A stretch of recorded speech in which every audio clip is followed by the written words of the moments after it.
नमस्कार बच्चों, मैं पूनम रहलन आज आपको आपकी पुस्तक बसंत का पाठ 11 का अध्ययन कराने जा रही हूँ।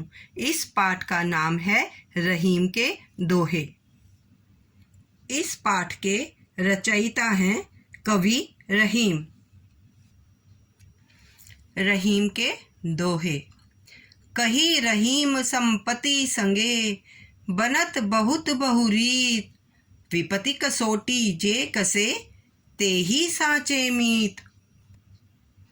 रहीम जी कहते हैं कि सगे संबंधी रूपी संपत्ति अनेक प्रकार की रीतियों से बनती है। जो व्यक्ति मुसीबत के समय सहायता रूपी कसौटी पर खरा उतरता है, वही सच्चा मित्र होता है। इसका भाव यह है कि मुसीबत में काम आने वाला ही सच्चा मित्र होता है। जाल परे जल जात बही, तजी मीनन को मोह। रहीमन मछरी नीर को, तऊ न छाड़ती छो। बच्चों, इसका सरलार्थ है कि रहीम जी कहते हैं कि जब मछली पकड़ने के लिए जाल जल में डाला जाता है तो मछलियों के प्रति मोह को छोड़ जल शीघ्र ही जाल से निकल जाता है। वह उससे अर्थात जाल से बाहर बह जाता है, लेकिन मछलियाँ जल के प्रति प्रेम को त्याग नहीं पाती, अतः वह जल से अलग होते ही मर जाती हैं। इस दोहे का भाव यह है कि मछली जल से सच्चा प्रेम करती है। तरुवर फल नहीं खात है, सरवर पियत न पान। कही रहीम पर काज हित, संपत्ति संचही सुजान। सरलार्थ यह है कि रहीम जी इस दोहे में कहते हैं कि वृक्ष कभी भी अपने फल स्वयं नहीं खाता और ना ही तालाब कभी अपना जल पीता है।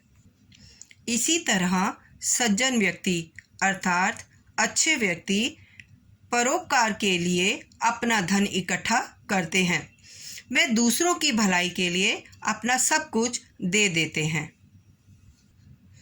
इस दोहे का भाव यह है कि मनुष्य को अपना जीवन परोपकार के कार्य करते हुए जीना चाहिए। थोथे बादर क्वार के, ज्यों रहीम गहरात। धनी पुरुष निर्धन भये, करें पाछली बात। इस दोहे का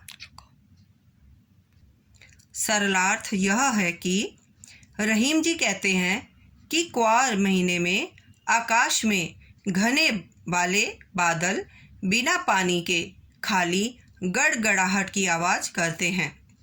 क्वार बेटा एक महीने का नाम है और उस समय जो बादल आते हैं वे खाली होते हैं, इसलिए वो सिर्फ गड़गड़ाहट की आवाज़ ही करते हैं, वह बरसते नहीं। जैसे धनी व्यक्ति गरीब हो जाने पर अपनी पिछली बातों को याद कर घमंड भरी बातें बोलता है, इस दोहे का भाव यह है कि क्वार मास के खाली बादलों की तुलना अमीर के गरीब होने से की गई है। धरती की सी रीत है, सीत धाम ओह में। जैसी परे सो सही रहे, त्यों रहीम यह दे। इस दोहे का सरलार्थ यह है कि रहीम जी कहते हैं इस शरीर की झेलने की रीति धरती के समान है। जिस तरह धरती सर्दी, गर्मी, वर्षा की विपरीत स्थितियों को अपने पर झेल लेती है, उसी प्रकार मनुष्य का शरीर भी जीवन में आने वाले सुख दुख को सहन करता है। अर्थात जिस प्रकार धरती सभी सर्दी, गर्मी और वर्षा का दहन करती है और सारे दुख चुपचाप सहकर दूसरों के उपकार के लिए सभी दुख सहती रहती है, उसी प्रकार मनुष्य को भी अपने जीवन में आने वाले दुखों से हार नहीं माननी चाहिए, बल्कि दुखों को सहन करके आगे बढ़ता रहना चाहिए। इस दोहे का भाव है कि रहीम जी कहते हैं कि धरती की सहनशीलता के बारे में बताते हुए वो यही कहना चाहते हैं कि जिस प्रकार धरती सब कुछ सहती है, उसी प्रकार मनुष्य को भी सब कुछ सहना चाहिए। तो बच्चों, इस प्रकार मैंने आपको आपके पाठ 11 के रहीम जी के दोहों के अर्थ बताए हैं।